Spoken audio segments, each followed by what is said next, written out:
ଆପଣମାନଙ୍କୁ ଏ ଚ୍ୟାନେଲ ମାଧ୍ୟମରେ ଚର୍ଚ୍ଚା ନ୍ୟୁଜ୍ ମାଧ୍ୟମରେ କହିଦେବି ଏ ଭିଡ଼ିଓକୁ ବହୁମାତ୍ରାରେ ସେୟାର କରନ୍ତୁ। ଯେଉଁମାନେ ବ୍ରେନ୍ ଷ୍ଟ୍ରୋକ୍ରେ ପଡ଼ିଛନ୍ତି ପାରାଲିସିସ୍ ଯେଉଁମାନଙ୍କ ପାଇଁ ହେଇଛି ସେମାନେ ବହୁତ ଶୀଘ୍ର ଭଲ ହେଇଯିବେ।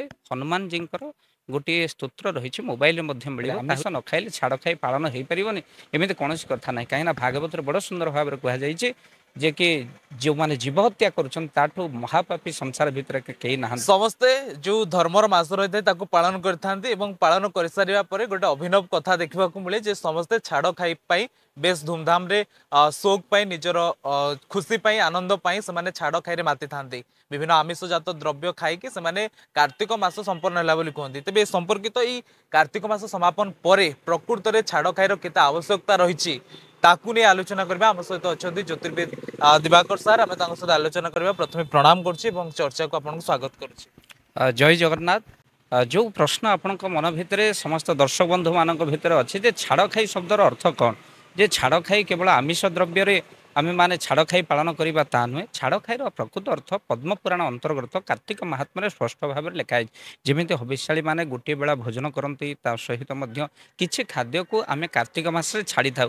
ଯେମିତିକି ମସୁର ଡାଲି ଆଉ ଯେମିତିକି ପାଳଙ୍ଗ ଶାଗ ତା ସହିତ ପିଆଜ ରସୁଣ ଛତୁ ଏଇସବୁ ପୋଇ ଏଗୁଡ଼ିକ ସବୁ ଆମେ ବର୍ଜନୀୟ କାର୍ତ୍ତିକ ମାସ ବୋଲି କୁହାଯାଇଛି। ପିତା ଜନିତ ଜିନିଷ ମଧ୍ୟ ବର୍ଜନୀୟ କରାଯାଇଛି।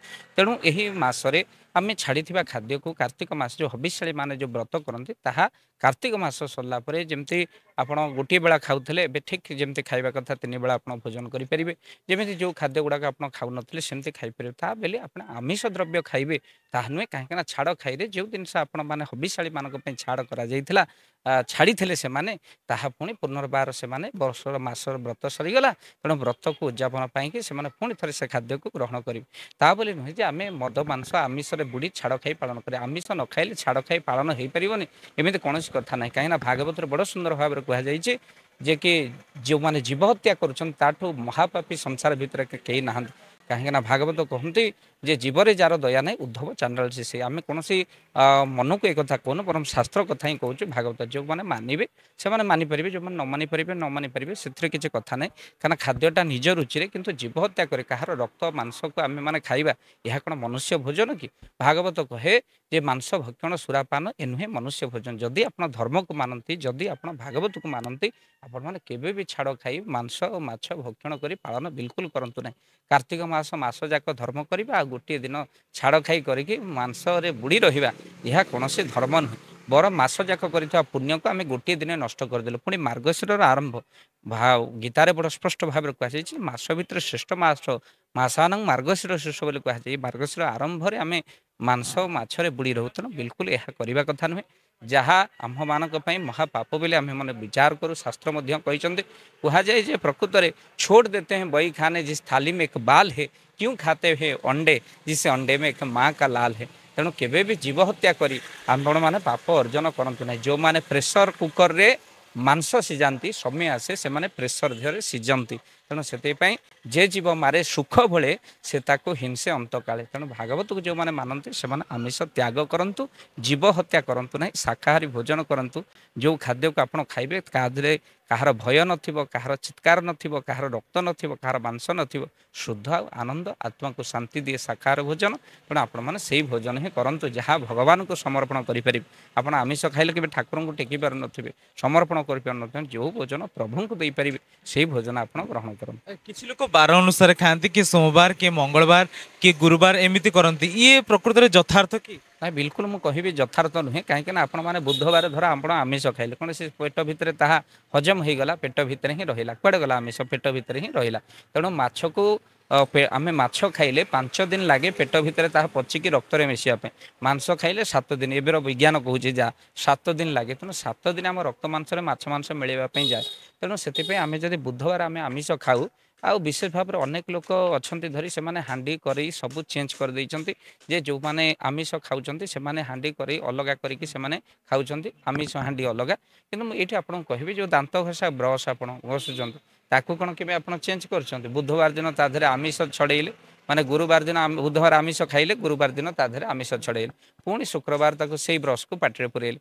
ଯେହେତୁ ଆପଣମାନେ ସେଇ ବ୍ରସ୍କୁ ଆପଣ ପାଟିରେ ପୁରଉଛନ୍ତି ତ ଦେଖନ୍ତୁ ଆପଣମାନେ କାହିଁକି ଏ କଥା କହୁଛି, ଆଠୁ ଆଉ ଆପଣମାନଙ୍କୁ ବଡ଼ କଷ୍ଟ ସମସ୍ୟା ଆଉ କିଛି ନାହିଁ। ଯାହାକି ମହାପୁରୁଷ ମଧ୍ୟ ଲେଖିଛନ୍ତି ଯେ ଯେଉଁମାନେ ଜୀବ ହତ୍ୟା କରି ଭୋଜନ କରି ସେମାନେ ଘୋର ନର୍କରେ ହିଁ ତାଙ୍କର ନିବାସ ହୋଇଥାଏ। ସେଥିପାଇଁ ଆପଣ ଜୀବ ହତ୍ୟା ଠାରୁ ମହାପାପ ଠାରୁ ଦୂରରେ ରୁହନ୍ତୁ। ସାର୍ ଆମେ ଦେଖିବା ଏଇ ଯୋଉ କାର୍ତ୍ତିକ ମାସଟି ଏଥର ବଡ ବିଚିତ୍ର ଅଛି ଯଦି କହିବା ଦ୍ୱନ୍ଦ୍ୱରେ ଅଛି 4 ଦିନ କି ପୂର୍ଣ୍ଣିମା ଠାରୁ ପୂର୍ଣ୍ଣିମାକୁ ମାସେ ଧରୁଛନ୍ତି କି ସଂକ୍ରାନ୍ତିରୁ ସଂକ୍ରାନ୍ତିରୁ ମାସେ ପ୍ରକୃତରେ କୋଉଟା ଠିକ କୋଉଟା ପାଳିବା ଆବଶ୍ୟକ? ଦେଖନ୍ତୁ କୁମାର ପୂର୍ଣ୍ଣମୀର ପରଠାରୁ କାର୍ତ୍ତିକ ମାସ ରାସ ପୂର୍ଣ୍ଣମୀ ପର୍ଯ୍ୟନ୍ତ ପାଳନ କରାଯାଏ। ଏହା ହିଁ ପ୍ରକୃତ ଠିକ୍, କାହିଁକିନା ମଙ୍ଗଳ ଆଳତୀ ଆପଣମାନେ କୁମାର ପୂର୍ଣ୍ଣମୀ ପରଠାରୁ ରାସ ପୂର୍ଣ୍ଣମୀ ଯେଉଁଦିନ, ଯାହାକି ଆପଣଙ୍କର ନଭେମ୍ବର 5 ତାରିଖ ରାସ ପୂର୍ଣ୍ଣମୀ ପଡ଼ୁଛି। ଏହା ହିଁ ପ୍ରକୃତ ଠିକ୍। ଅନେକ ଯେଉଁମାନେ ସଂକ୍ରାନ୍ତି ଧରୁଛନ୍ତି ଭିନ୍ନ ଜାଗାରେ ଭିନ୍ନ ପରମ୍ପରା ସୃଷ୍ଟି ହେଇଛି, ତ ସେଥିପାଇଁ ତ ବେଳେବେଳେ ଦ୍ୱନ୍ଦ୍ୱରେ ମଣିଷ ପଡ଼ିଯାଏ। କିନ୍ତୁ ପ୍ରକୃତରେ ଆପଣମାନେ କୁମାର ପୂର୍ଣ୍ଣମୀ ଠାରୁ କାର୍ତ୍ତିକ ପୂର୍ଣ୍ଣମୀ ପର୍ଯ୍ୟନ୍ତ ମାସକ ହବିଷ ବ୍ରତ କରି ସ୍ୱତନ୍ତ୍ର ରୂପରେ ପାଞ୍ଜିରେ ମଧ୍ୟ ଦିଆଯାଇଛି ଯେ ହବିଷ ବ୍ରତ ଆରମ୍ଭ। ସେହି ଅନୁସାରେ ଆମେ ପାଞ୍ଜି ଅନୁସାରେ ଯେ ପାଳନ କରିବା, ତେଣୁ ଆମେମାନେ ନିଶ୍ଚିନ୍ତ ସେ ବ୍ରତର ଶୁଭ ଫଳ ପ୍ରାପ୍ତି କରିପାରିବେ। କେହି 15 ଦିନ ପାଳନ୍ତି, କେହି 7 ଦିନ, କେହି 3 ଦିନ, କେହି 5 ଦିନ। ଏଇ ଯୋଉ ପରମ୍ପରା ଏଇ ପ୍ରକୃତରେ କାର୍ତ୍ତିକ ମାସ ସମ୍ପୂର୍ଣ୍ଣ ହୁଏ। ଦେଖନ୍ତୁ ଗୃହସ୍ଥ ଭାବରେ ନିୟମରେ କିଛି ନିୟମକୁ ମଧ୍ୟ କୋହଳ କରାଯାଏ। ଯେହେତୁ ଆମେ ଗୃହସ୍ଥ ଜୀବନଯାପନ କରୁଛୁ, ମାସେ ଯାକ ତ ଛାଡ଼ିକି ବାହାରେ ରହୁଛନ୍ତି, ବହୁତ ଗାଡ଼ି ଚଲାଉଛନ୍ତି, ପର ପାଖରେ ମୂଲ ଦୁଃଖ ଲାଗୁଛନ୍ତି, କଷ୍ଟ କରୁଛନ୍ତି, କିନ୍ତୁ ବ୍ରତ କରିବାକୁ ଇଚ୍ଛା, ସେମାନେ ତ ମାସେ ବ୍ରତ ପାଳନ କରିପାରିବେନି, ବାହାରେ ଖାଇବାକୁ ପଡ଼େ। ତେଣୁ ଗୃହସ୍ଥ ପାଇଁ କିଛି ନିୟମ ମଧ୍ୟ ଛାଡ଼ କରାଯାଇଛି। ତେଣୁ ଯେଉଁମାନେ ମାସେ ବ୍ରତ ନ କରିପାରିବେ ସେମାନେ 15 ଦିନ କରିପାରିବେ, ଯେଉଁମାନେ 15 ଦିନ ନ କରିପାରିବେ ସେମାନେ ବେଶୀ ନହେଲେ ପଞ୍ଚୁକ 5 ଦିନ ସେମାନେ ଆମିଷ ଛାଡ଼ି ସଂଯମ ପୂର୍ବକ ଭଗବତ ଉପାସନା କଲେ ବହୁ ପୁଣ୍ୟ ମିଳିଥାଏ ବୋଲି ଶାସ୍ତ୍ରରେ ଲେଖା ହେଇଛି। ତେଣୁ 5 ଦିନ ମଧ୍ୟ ନିହାତି ବ୍ରତ କରନ୍ତୁ, ଯାହାକୁ ପଞ୍ଚୁକ ବ୍ରତ ଭୀଷ୍ମ ପଞ୍ଚକ ମଧ୍ୟ କୁହାଯାଏ। ଆଉ ଏମିତିକି ଆମେ ମଧ୍ୟ ଏହା ଦ୍ୱାରା ବିଜ୍ଞାନ ମଧ୍ୟ ରହିଛି। ପୁରାଣ କେବଳ ଅନ୍ଧ ଭାବରେ ବିଶ୍ୱାସ ଆପଣ କରିବେନି। ଆମେ ଯେଉଁ ଖାଦ୍ୟ ଗୁଡ଼ିକ ଆମ୍ଭେମାନେ ଖାଉନୁ କାର୍ତ୍ତିକ ମାସରେ, ଜଷ୍ଟ ଧର ଶୀତର ଆରମ୍ଭ ହେଉଛି, ଆମେ ମସୁର ଡାଲି ଖାଇଲେ ପେଟରେ ଆପଣଙ୍କର ବଦହଜମି ହୋଇଥାଏ, ଶାଗ ଖାଇଲେ ବଦହଜମି ହେବ। ତେଣୁ ଏ ଖାଦ୍ୟ ଗୁଡ଼ାକ ପିତା ଖାଇଲେ ଆପଣଙ୍କ ଦେହ ଅସୁସ୍ଥ ହୋଇଯିବ। ତେଣୁ ସେଥିପାଇଁ ବିଜ୍ଞାନ ଯାହାକୁ ସମ୍ମତ ଦେଇଛି ତାହା ହେଉଛି ଆମ ଶାସ୍ତ୍ର। ତେଣୁ ନିଶ୍ଚିନ୍ତ ଭାବରେ ତାକୁ ବର୍ଜନ କରେ। ଆମିଷ କୁହାଯାଏ ମାଛ ଦେହରେ ରୋଗ ସୃଷ୍ଟି ହୋଇଥାଏ। ଏହି ସମୟରେ ମଧ୍ୟ ମାଛମାନେ କ'ଣ ନା ପ୍ରଚୁର ପରିମାଣରେ ସେମାନେ ଡିମ୍ବ ଦେଇଥାନ୍ତି ବା ବିହନ ସୃଷ୍ଟି ହୋଇଥାଏ। ଯଦି ଆପଣ କାର୍ତ୍ତିକ ମାସରେ ମାଛ ଖାଇ ଚାଲିବେ, ବିହନ ବୁଡ଼ିଯିବ, ଆଉ ପୁଣି ମାଛ ସୃଷ୍ଟି ହେବେ କେମିତି, ମତ୍ସ୍ୟ ବଂଶ ରହିବ କେମିତି? ସେଥିପାଇଁ କାର୍ତ୍ତିକ ମାସରେ ମାଛକୁ ବାରଣ କରାଯାଏ। ପୁଣି ଏହି କାର୍ତ୍ତିକ ମାସରେ ଯଦି ପୁରାଣକୁ ଯିବା, ଭଗବାନଙ୍କର ଗୋଟିଏ ଅବତାର ହେଇଥିଲା, ତାହା ହେଉଛି ମତ୍ସ୍ୟ ଅବତାର। ତେଣୁ ମତ୍ସ୍ୟ ଅବତାରଙ୍କ ପ୍ରଭୁଙ୍କର ହେଇଥିବା ହେତୁ ଯେହେତୁ ଆମେ ସାରା ବର୍ଷ ମାନିପାରୁନୁ, ଅନେକ ମଧ୍ୟ ମତ୍ସ୍ୟ ଦେଶ ବୋଲି କୁହନ୍ତି, ମାଛ ଗୋଟେ ଆମଦାନୀରେ ମଧ୍ୟ ଭାରତ ଗୋଟେ ଶ୍ରେଷ୍ଠ ସ୍ଥାନ ମଧ୍ୟ ଅଧିକାର କରାଯାଇଛି। ମାଛରେ ଅନେକ ଲୋକ ଚଳୁଛନ୍ତି। ଆପଣ କେବେ ନ ମାନନ୍ତୁ ଏ କଥା, କିନ୍ତୁ ଗୋଟିଏ ମାସ କାର୍ତ୍ତିକ ମାସରେ ବ୍ରତ କରି ମାଛକୁ ତ୍ୟାଗ କରନ୍ତୁ। ମୀନ ଅବତାର ଠାକୁର ନେଇଥିଲେ, ଆମେ ମୀନ ଖାଇ କାହିଁକି ପାପ ଅର୍ଜନ କରିବେ?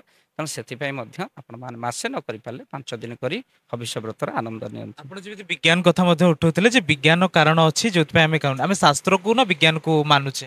ଦେଖନ୍ତୁ ଶାସ୍ତ୍ରରେ ମଧ୍ୟ ବିଜ୍ଞାନ ବିଜ୍ଞାନ ହେଉଛି ଶାସ୍ତ୍ର ସମ୍ମତ, ଆଉ ପ୍ରକୃତ ଶାସ୍ତ୍ର ମଧ୍ୟ ବିଜ୍ଞାନ ସମ୍ମତ। କାହିଁକି ନା ଆପଣ କିନ୍ତୁ ଯେକୌଣସି ବିଜ୍ଞାନୀ ମାନେ ଆପଣ ମାନଙ୍କୁ ମାନନ୍ତିନି। ନାଇଁ, ସେଇ ତ ହେଉଛି ଦୁଃଖ। କାହିଁକି ନା ଦୁଃଖ ଏଇଥିପାଇଁ ଯେ ସେମାନଙ୍କ ଭିତରେ ଏବେ ବି ଅଜ୍ଞାନ ଯାଇନି, ମୁଁ କହିବି।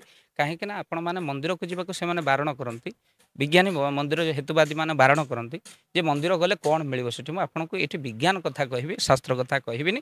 ମନ୍ଦିର ଗଲେ ଆପଣଙ୍କୁ ମନ୍ଦିରରୁ ପ୍ରସାଦ ମିଳିବ। କ'ଣ ମିଳିବ? ପ୍ରଥମେ ଆପଣମାନେ କ'ଣ କରିବେ ନା ଠାକୁରଙ୍କୁ ଦର୍ଶନ କରିବେ, ସେଠି ହଳଦୀ ପାଣି, ଚୁଆ ପାଣି ଆପଣଙ୍କ ପାଦୁକ ସ୍ୱରୂପରେ ଆପଣ ପାଇବେ।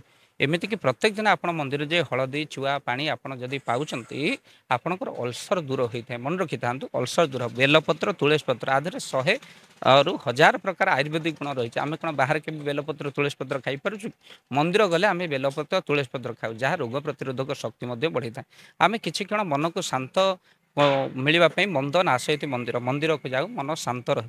ଏ ମନ ଶାନ୍ତି ପାଇଁ ଲୋକମାନେ କୋଟି କୋଟି ଟଙ୍କା ଖର୍ଚ୍ଚ କରୁଛନ୍ତି। ମନ୍ଦିରରେ ଏତେ ଜିନିଷ ମିଳିଯାଉଛି, ତ ମନ୍ଦିର ଗଲେ କ'ଣ ମିଳିବ? ତେଣୁ ଆମେମାନେ ପାର୍କ ଯାଉ, ଅମକ ବହୁତ ଜାଗାକୁ ଯାଉ, ବହୁତ ପଇସା ଖର୍ଚ୍ଚ କରୁ, କିନ୍ତୁ ଆ ଦେହରେ ମନ୍ଦିର ଗଲେ କୌଣସି ଖର୍ଚ୍ଚ ନାହିଁ। ବ୍ରାହ୍ମଣକୁ 10 ଟଙ୍କା ଦକ୍ଷିଣା ଦିଅନ୍ତୁ ପଛେ, କିନ୍ତୁ ଆନନ୍ଦ ଆପଣଙ୍କୁ ନିଶ୍ଚିନ୍ତ ଭାବରେ ମନ୍ଦିରରେ ମିଳେ। ଆତ୍ମଶାନ୍ତି ଯେଉଁଠି ମିଳେ ସେଇଠି ହିଁ ଆନନ୍ଦ, ତାହା ହିଁ ବିଜ୍ଞାନ। ଆତ୍ମଶାନ୍ତି ପାଇଁ ହିଁ ଯଦି ମଣିଷ ଆତ୍ମଶାନ୍ତି ହୁଏ, ଏବେ ଆମେରିକାରେ ଆପଣ ଆଶ୍ଚର୍ଯ୍ୟ ହେବେ, ଏବେ ମ୍ୟୁଜିକ୍ ଥେରାପି କରାଗଲାଣି।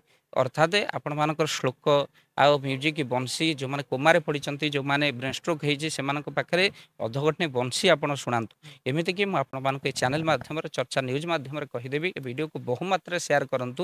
ଯେଉଁମାନେ ବ୍ରେନ୍ ଷ୍ଟ୍ରୋକ୍ରେ ପଡ଼ିଛନ୍ତି, ପାରାଲିସିସ୍ ଯେଉଁମାନଙ୍କ ପାଇଁ ହେଇଛି, ସେମାନେ ବହୁ ଶୀଘ୍ର ଭଲ ହେଇଯିବେ। ହନୁମାନଜୀଙ୍କର ଗୋଟିଏ ସ୍ତୋତ୍ର ରହିଛି, ମୋବାଇଲରେ ମଧ୍ୟ ମିଳିବ, ତାହା ହେଉଛି ହନୁମାନଜୀଙ୍କ ବାହୁକ।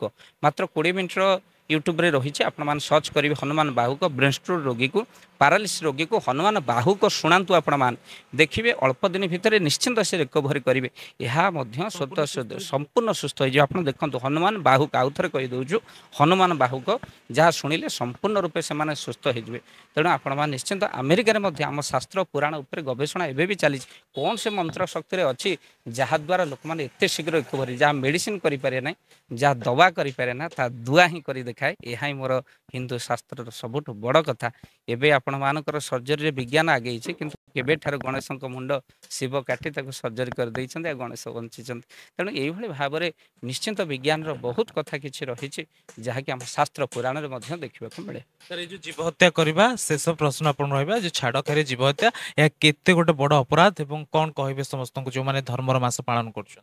ମୁଁ ତ ଆପଣଙ୍କୁ ନିବେଦନ କରିବି ଚର୍ଚ୍ଚା ଚ୍ୟାନେଲ ମାଧ୍ୟମରେ ନିଶ୍ଚିନ୍ତ ଭାବରେ ଅନ୍ୟ ପାଖରୁ ଏ ଭିଡ଼ିଓ ଦେଖିବା ମାତ୍ରେ ପଠେଇବେ ମୁଁ ଆପଣଙ୍କୁ କେବଳ କହିବିନି ଅନୁରୋଧ ମଧ୍ୟ କରିବି ଆପଣମାନେ ଜୀବ ହତ୍ୟା ବିଲକୁଲ କରନ୍ତୁ ନାହିଁ ଜୀବ ହତ୍ୟା କରି ଜୀବର ଲାଳସା ପାଇଁ ତେଣୁ ଜିଭ ମଧୁର ରସ ପାଇ ଲାଳସା ଛାଡ଼ି ନ ପାରେ ଜୀବଟା ଏତେ ଲୋଭୀ ଯେ ମାଛ ମାଂସ ମସଲାଯୁକ୍ତ ଖାଦ୍ୟ ଖାଇବା ପାଇଁ ବହୁତ ଭଲ ପାଏ ତ ସେଥିପାଇଁ ଆମିଷ ଛାଡ଼ିବା ବଡ଼ କଷ୍ଟକର ହୁଏ କିନ୍ତୁ ମାସ ଯାକ ଯେଉଁମାନେ ବ୍ରତ କରିଛନ୍ତି ମାର୍ଗଶିର ଆରମ୍ଭରୁ ସେମାନେ ଆମିଷ ଖାଇ ବ୍ରତ ନଷ୍ଟ କରନ୍ତୁ ନାହିଁ ବରଂ ନିଷ୍ଠାର ସହକାରେ ରୁହନ୍ତୁ ଶାକାହାରୀ ଭୋଜନ କରନ୍ତୁ ଯାହାଦ୍ୱାରା ଆତ୍ମା ଆନନ୍ଦ ସହିତ କୌଣସି ଜୀବ ପ୍ରତି କଷ୍ଟ ପହଞ୍ଚେ ନା ଆଉ ଆପଣ ପାପ ଅର୍ଜନ କରନ୍ତୁନି ବରଂ ପୁଣ୍ୟରେ ହିଁ ରହିଥାଏ।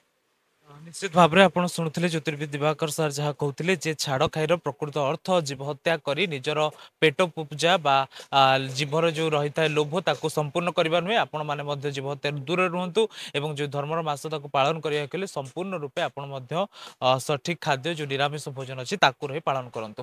ଭୁବନେଶ୍ୱର ଭିଡ଼ିଓ ଜର୍ଣ୍ଣାଲିଷ୍ଟ ପ୍ରଦୀପଙ୍କ ସହ ସଂଗ୍ରାମଙ୍କ ରିପୋର୍ଟ ଚର୍ଚ୍ଚା ନ୍ୟୁଜ।